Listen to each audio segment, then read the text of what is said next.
एवले नाम की एक लड़की का एक भयंकर कार एक्सीडेंट होता है जिससे वो बच तो जाती है, लेकिन दूसरी कार में सवार एक प्रेग्नेंट औरत के बच्चे की मौत हो जाती है। यह ट्रॉमा उसके साथ रहता है, उसकी जिंदगी पर साया बांधकर। एक साल बाद एक नई शुरुआत के लिए एवले और उसका हस्बैंड डेविड कैलिफोर्निया में एक ब्यूटीफुल विनयार्ड में शिफ्ट हो जाते हैं, लेकिन उनका खूबसूरत सपना जल्द ही एक डार्क टर्न ले लेता है। एवले को परेशानी देने वाले सपने और हेलुसिनेशंस का सामना करना शुरू हो जाता है। एक रात वो ख्वाब देखती है कि उसके पेट से खून निकाल रहा है और बेड का मेटल उसके गले में लग जाता है और वो डर कर उठ जाती है। एवले डॉक्टर के पास जाती है, लेकिन वो देखती है कि उसकी परेशानियों को नजरअंदाज कर दिया गया है। डेविड भी शुरू में उसकी परेशानियों को प्रेगनेंसी के स्ट्रेस से जुदा हुआ मानता है। वो घर वापस आती है तो देखती है टेबल पे पड़े कॉइन्स खड़े हो जाते हैं और पीछे से गेट को कोई जोर जोर से बजाना शुरू हो जाता है। वो डर जाती है। वो देखती है कि टेबल के नीचे एक रिवॉल्वर पड़ा होता है। वो रिवॉल्वर उठाने लगती है तो अचानक गोलियां चलती हैं और उसके पीछे पड़ी सारी बॉटल्स टूट जाती हैं। एवले दार के शोर मचाती है। इतने में डेविड आ जाता है। वो देखते हैं बॉटल्स भी थिक होती है और टेबल के नीचे रिवॉल्वर भी नहीं होती। डेविड उसे कहता है कि उसे प्रेगनेंसी की वजह से हेलुसिनेशंस आ रहे हैं। जवाब ढूंढने की चाहत में एवले गेरिया की दूसरी प्रेग्नेंट वुमेन से बात करती है। वो सेडी से दोस्ती करती है। वो एक औरत है जो एवलेगा की परेशानियों को समझती है। उनकी इन्वेस्टिगेशन उन्हें ग्लेन तक लेकर जाती है। वो प्रॉपर्टी एजेंट है जिसने उन्हें यह विनयार्ड सेल किया था। ग्लेन ये कहता है कि प्रॉपर्टी में कभी कोई पैरानॉर्मल एक्टिविटी नहीं हुई थी, लेकिन वो यह सजेस्ट करता है कि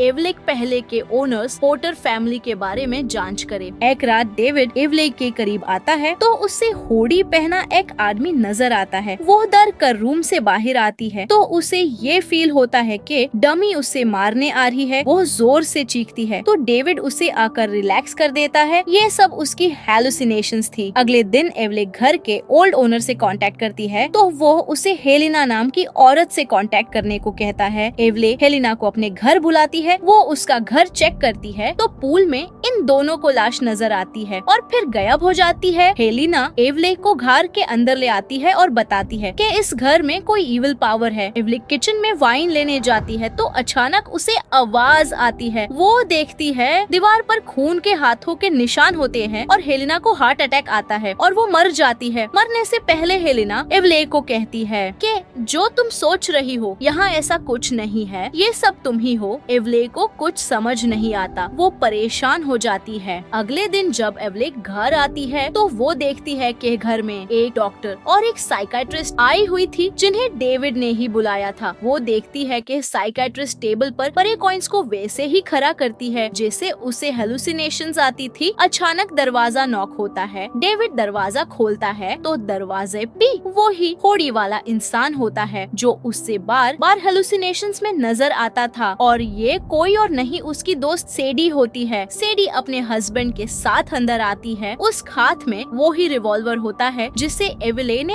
हेलुसिनेशंस में देखा था। साइकियाट्रिस्ट दार के भागती है तो सेडी का हस्बैंड फायर करता है जो बॉटल्स पे जाके लगती है और एक गोली साइकियाट्रिस्ट को भी लग जाती है और वो अपना खून से भरा हाथ दीवार पर लगा देती है। इस सब के बाद इन सब में लड़ाई शुरू हो जाती है और डेविड को भी गोली लग जाती है। अब सेडी एवले को मारने लगती है कि एवले अपने पीछे डमी को अपनी प्रोटेक्शन बना के भागती है और विंडो से बाहर गिर जाती है। एवले घर से बाहर भागती है तो उसे डेविड का दोस्त मिलता है जो उसकी हेल्प करना चाहता था। एवले डेविड के दोस्त को कुछ समझाती, इतने में सेडी का हस्बैंड डेविड के दोस्त को गोली मारकर पूल में फेंक देता है। ये सब वैसा ही हो रहा था जैसा एवले को हेलुसिनेशंस आते थे। सेडी का हस्बैंड एवले को घर में लाकर उसके रूम के बेड पे उसे बांध देता है। सेडी उसे बताती है जिस कार से तुम्हारा एक्सीडेंट हुआ था वो कार मेरी थी और तुम्हारी वजह से मैंने अपने बच्चे को खो दिया था और अब मैं तुम्हारे बच्चे को मार कर अपना बदला ले रही हूँ। सेडी एवले के पेट पे कट लगाती है और ब्लड निकलना शुरू हो जाता है। एवले को सारे हेलुसिनेशन समझ आ जाते हैं और वो अपने बच्चे को बचाने के लिए पूरी पावर से बेड के मेटल हैंडल को तोड़ लेती है और सेडी के गली पे मार देती है जिससे सेडी मर जाती है। ये सब देखकर सेडी का हस्बैंड गुस्से में एवले का गाला दबाकर मारने की कोशिश करता है। इतने में जख्मी डेविड डेविड पीछे से सेडी के हस्बैंड को गोली मार देता है। इस सब के बाद डेविड और एवले को हेलुसिनेशंस का समझ आ जाता है कि एवले को कोई मेंटल इश्यू नहीं बल्कि इस घर में कि कोई इविल पावर है जो उन्हें फ्यूचर के बुरे टाइम के विजन्स दिखाती थी। इसके बाद एवले और डेविड ये घर छोड़ देते हैं और एंड मेन एजेंट ये घर किसी और कपल को दिखाता है। उनके घर में एंटर होते ही टेबल पे पर एक कॉइन्स खड़े हो जाते हैं जिससे पता चलता है उस न्यू कपल को भी हेलुसिनेशंस आएंगे।